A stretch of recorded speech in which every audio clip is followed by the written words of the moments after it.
most of you know about the school shooting that happened in Georgia, in Winder, Georgia the other day. But the bullshit has begun. The claiming of mental health bullshit has begun. This is always something that they like to claim, but I'm going to show you how the Washington Post article is taking what the Un is saying, but yet when you read this article, you will see that mental health is not the thing that this boy should be able to claim. Matter of fact, let me stop calling him a boy, because I don't want in any form or fashion for anyone to start feeling sorry for this joker because he's 14 years old. I don't give two shits about him being 14 years old. He committed a premeditated crime, plain and simple. He thought it through. He worked on this for a while and then committed the act. So I don't want to hear about mental health. There are real people out there who are dealing with serious mental health issues that don't commit these crimes. So I don't want to hear any excuses for this. And his aunt coming out and trying to justify this, even though she's saying at the end of the article that she's going to support her nephew, but not excuse what he did. Bullshit. If you weren't trying to excuse what he did, you would not be bringing up this whole mental health issue as a way of trying to allow this person to get away with it to a certain degree, or to be lesser, to gain a lesser punishment for what in Georgia is definitely a murder one case, because it is premeditated. You see, when you read this article by the Washington Post, there are some key things in it that lets you know that this was premeditated. Some of those key things that you will realize is that after in the 8th grade, yes, he was bullied. I will give that credit. He was bullied in the 8th grade. His parents then separated, and upon separating, he went with his father, changed his junior high school. When he changed school, his father said that things had gotten better for him. His father, Colin Gray, and don't go and harass Colin Gray, but he said that things had gotten better for him. His grandfather, who used to be his baseball coach over a year ago, said that he was displaying the attitude of a good kid, wasn't having these kinds of issues, wasn't acting out. But what's interesting is during this whole time frame that he was in the 8th grade, he was investigated by the FBI. That's right. He was investigated by the FBI because on a forum Discord, he was talking about the threat of school shootings at the middle school to which he was attending. And when the FBI investigated him, he was saying that his page had been hacked many times, and that his page was using the name the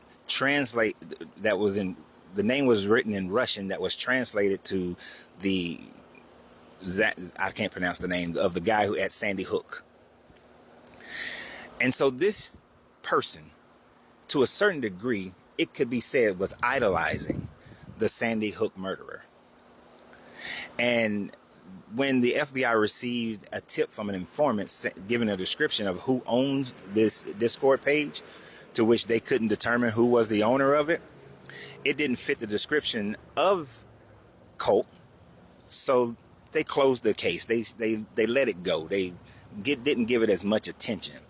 They did tell the father, don't allow him to go back to school until this case has been resolved. And they also advised the father that the guns that he had should be locked away. Now, his father says that he was allowed to utilize his rifle when he was supervised, when they would go hunting. That is not uncommon in many rural areas. Not uncommon at all. But his father never believed that his son would do something like this, because as far as his father was concerned, the boy's life had gotten better. It was getting better. And maybe going to the local high school caused him to feel some anxiety about the ones who had bullied him in the previous junior high. But in order for him to contemplate this, to think about this, he had to go through the process of deciding what he was going to do. If he had been idolizing the Sandy Hook murderer, then he was already planning this even when things seemingly were good. When he was going to a different school where he wasn't being bullied, he was plotting and planning on doing this when he came to the high school and probably would have done it at junior high if the FBI hadn't gotten involved at the time frame that they did. Every time, and I hate to play this card, but it's just not a card, it's true. Every time there's a white kid who does something like this, they always claim mental health issues. That's bullshit. That is utterly bullshit. And now I'm going to switch gears on this video a little bit. So for all those who are Christian and you have listened to this video, you may not like this next part, so you might want to stop watching at this point. The last thing that his aunt says is that she will pray for the victim's family. I'm sure that she was praying for her nephew. And what did your prayers amount to? Your prayers amounted to nothing. Your prayers for the victim's family amount to nothing. These people, regardless of your prayers, will have to go through their grieving no matter what. Unless your prayers have the power of resurrection like your Jesus supposedly did with Lazarus, your prayers are useless. They were useless in stopping the event. They are even more useless now that the murders have happened. So what good are your prayers? If your prayers are supposed to move mountains, but yet this mountain wasn't moved, your prayers are useless. People need to get off their knees and pay attention to the world around them and handle their damn business. Do I think the father has some level of culpability? Sure. As a parent who owned the guns the entire time my children were in the house with me, it was a virtual impossibility for my children to ever lay hands on any of my guns. It was a virtual impossibility for them to lay hands on any of the knives in my knife collection. Those things were locked away to a degree where my children had no access to it. Even when they were older, they couldn't because it was biometrically sealed. So, in my opinion, if you do not have your weapons biometrically sealed, you are culpable. If it's just a damn key, no. Maybe a combination. I will give you a combination. But that combination cannot be relatable to any other type of combination that you have in your house. So the father, some level of culpability. But your prayers means absolutely fucking nothing. Absolutely nothing. And I could care less about your prayers. Your prayers are not going to bring these teachers back. It's not going to bring these children back. So stop fucking praying. And if your God is giving y'all all these prophecies, oh, there's a red sky, that means the end is near. Oh, there's a weather pattern this, and there's a weather pattern that, and the ocean this, and the ocean that. Where is your God in stopping these types of events from happening? Because this Gray family, they're Christian. They're Christian. And for all those people going to start ranting, this is why we need prayer in the schools. This is why we need prayer in the schools.